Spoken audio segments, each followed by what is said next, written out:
Hey y'all, welcome back to my channel. I am so excited to be bringing you this video. It is so highly requested.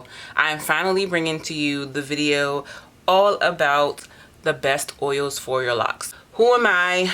Why am I qualified to give you this information? Many of you have found me because of my starter locks do's and don'ts video, which is doing so well. Thank you so much for just showing that video so much love, and I'm so happy that you all are getting value from that video. But I am Courtney Grayton. I am a loctician by day. I also am a natural hair educator. I am the owner of Froetry natural hair products. So natural hair is my thing, and as of about the last year and a half or so, I have been a loctician. So I know so much about locks. I do have notes in my phone. I want to make sure that this video is very thorough but straight to the point. So let me go ahead and get right into it. First, in order for you to understand the best oils for locks and to be able to choose the best oils that you will use for your hair, you need to know the difference between essential oils and carrier oils. So I'm sure many of you have heard of essential oils. They're all the rave right now, especially for aromatherapy, and essential oils are known for their medicinal properties. It is very important to know where they come from and how to use them, especially on your hair. They are oils that come directly from plants and trees. It's used for aromatherapy, so it is very potent, and that's why when it comes to using it on your hair and your skin,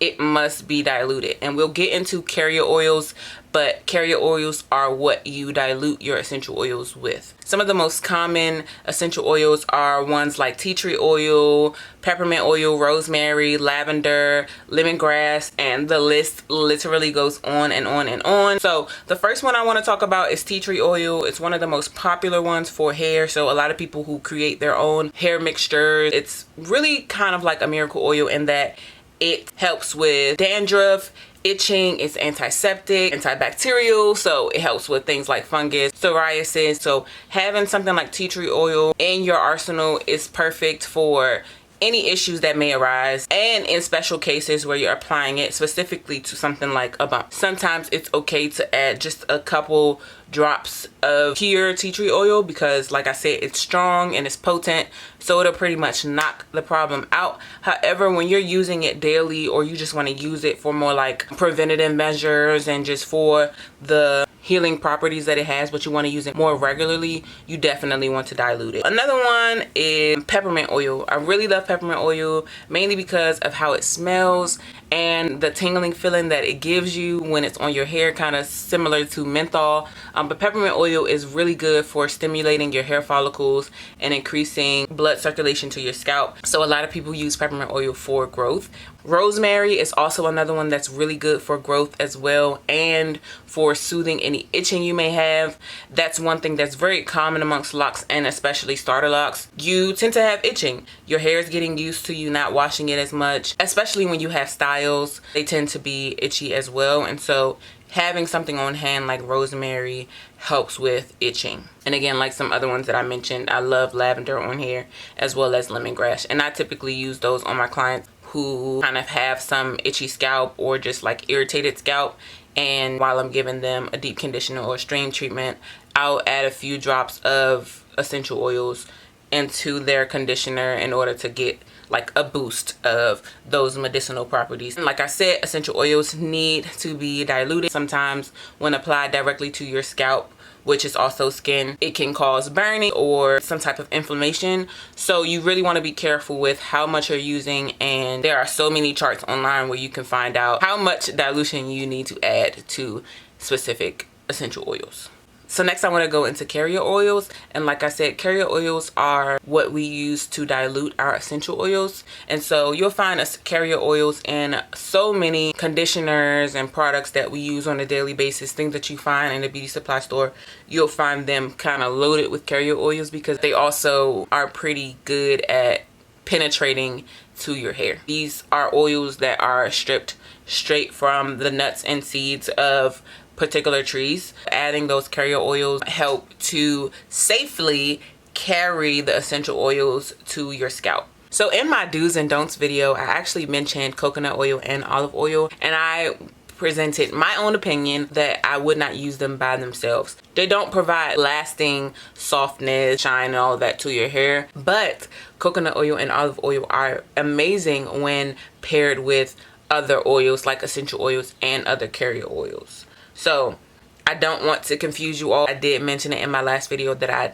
am not a huge fan of these two on hair, but when mixed with other oils, they're amazing. Another popular carrier oil is Jamaican black castor oil. It's very popular amongst the natural hair community. Jamaican black castor oil is pretty thick. For most people, I'd recommend using it not all over your hair. Like say if you have a thin patch or you have a bald spot where you're looking to accelerate growth in that particular area, then I would recommend adding a drop or two to that spot regularly. However, I would never recommend that someone use Jamaican black castor oil all over their scalp or all over their locks. It's just way too thick. We are very concerned, well, I know I don't have locks right now, but I'm a loctician, so my clients' locks, I treat them as if they're my own. So when I'm saying we and all of that, that's kind of what I mean. You want to be very conscious of using something that thick for your locks. It can cause buildup and attract lint because it's so thick. So you definitely want to limit that.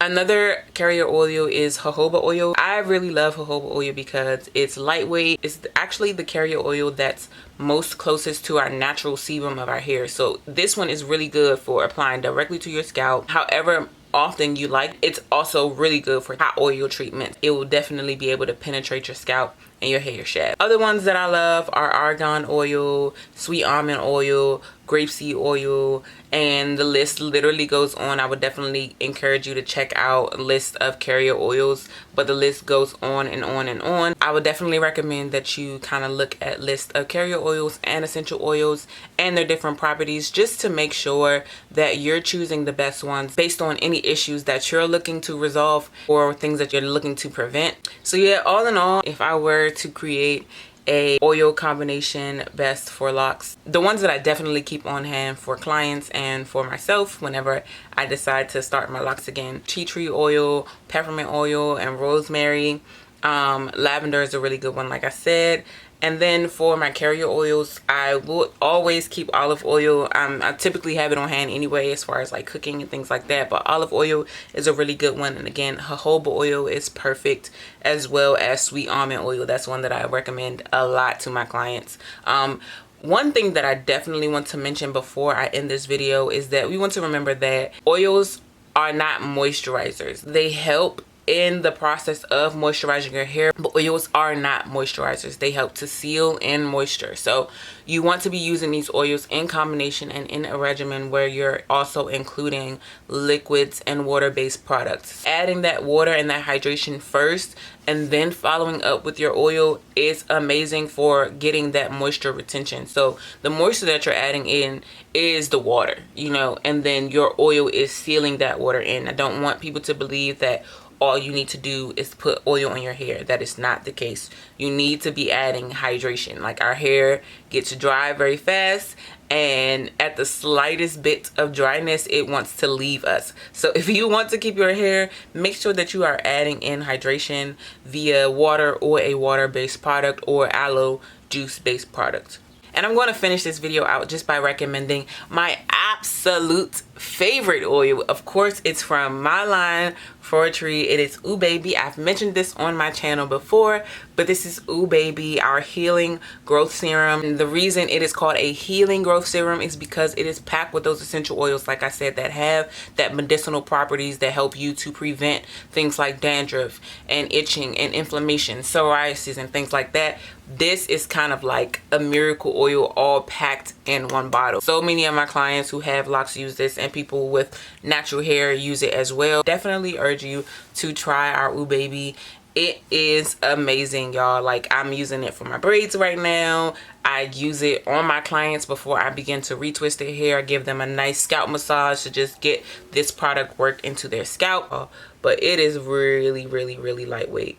Even if you create your own mixture, you definitely want it to be of this consistency. Product buildup is something you definitely control. Make sure that you're choosing the right oils for your hair. So that's all I have for today. If you have enjoyed this video, make sure to subscribe and like and comment and everything down below. I'm so happy to be sharing this highly requested information with you all. If you have any additional questions or anything that you feel like I may have missed, please ask it below, and I am happy to answer all questions below.